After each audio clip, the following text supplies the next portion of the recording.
जंगल से आए हो तुम बड़ी रानी सुनीति के घर पर गए थे और मुझे पूरा पूरा सच सच मालूम है। सुनो,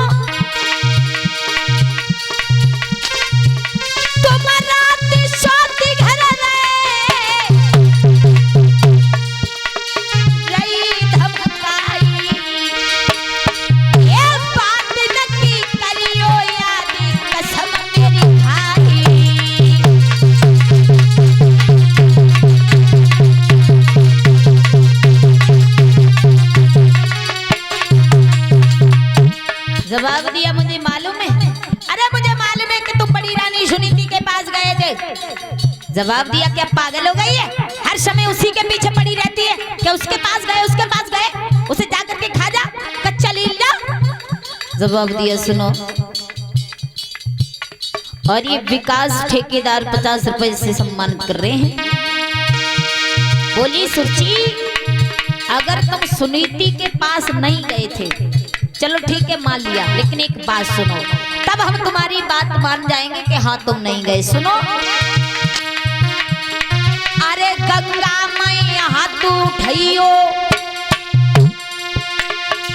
और तुम कसम बाप की खाइयो।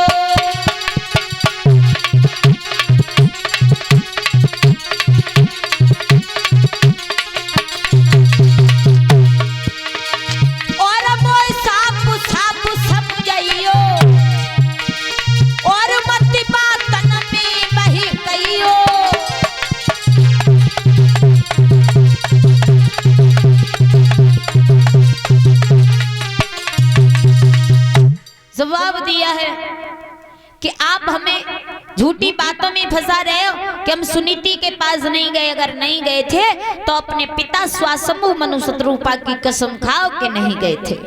अब वो तानपाद सोचने लगे, क्या करें, ये तो पीछे ही पड़ के रह गई है, अब ये मानेगी नहीं, कसम तो खानी पड़ेगी।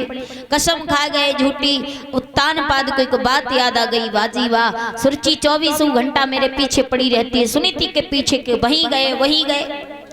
एक छोटी सी बात याद आ गई उत्तानपाद को। वो बात ये थी, जरा ध्यान से सुनना भैया। एक बात ही सुंदर राजा थे, वन में शिकार खेलने गए तो क्या देखा है कि महात्मा जी तपस्या कर रहे हैं। महात्मा जी के ऊपर मक्खियां बैठी हुई हैं। राजा ने अपना अंगोछा लिया और उससे मक्खियों को उड़ाने लगे।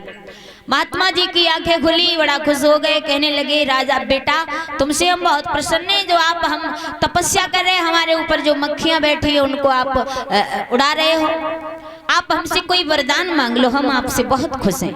राजा जी ने कहा, बाबा जी वरदान में क्या मांगे, तुम्हारी कृपा से कोई कमी नहीं है, घर पे सब कुछ है, भरपूर है।